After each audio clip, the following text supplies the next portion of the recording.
In her autobiography published in 2021, Sharon described this moment in detail.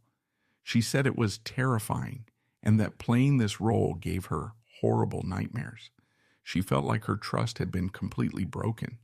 She believed that a crucial moment had been filmed without her truly understanding what would be shown, even though she had been assured that any nudity would only be hinted at.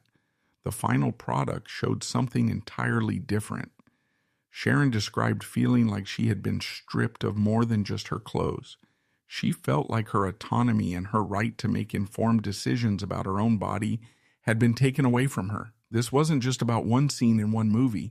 This was about something much bigger, the way actors, especially women, are sometimes manipulated or misled in the name of art. But Paul Verhoeven tells a very different story.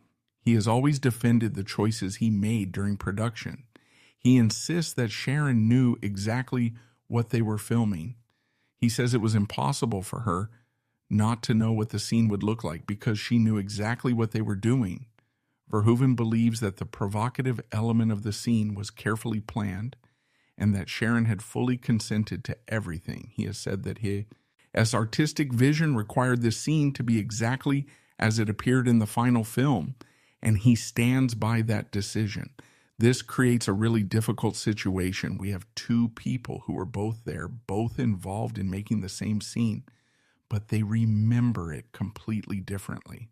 One person says they were tricked and betrayed. The other person says everything was agreed upon and understood. Who's telling the truth?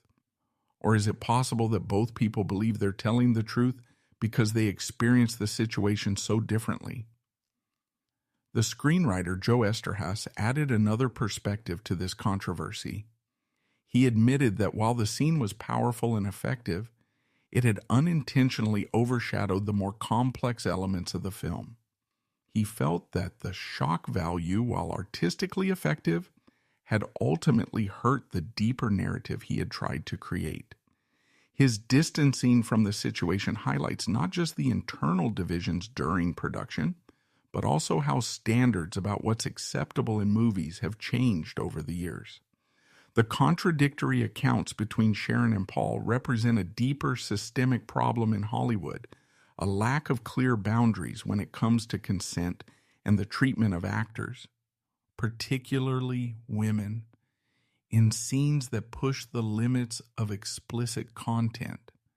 Sharon's persistent claims that she was misled about the nature of the scene and that her exposure was far more explicit than promised triggered intense debates about artistic manipulation and the exploitation of female talent.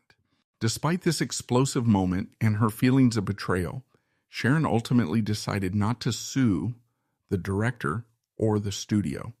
After consulting with her lawyer, she made a difficult choice. She said, because it was right for the film and for the character, and because ultimately I did it. This decision reflects a complex interaction between professional acceptance of the film's final form and personal regret about the circumstances that led to its creation.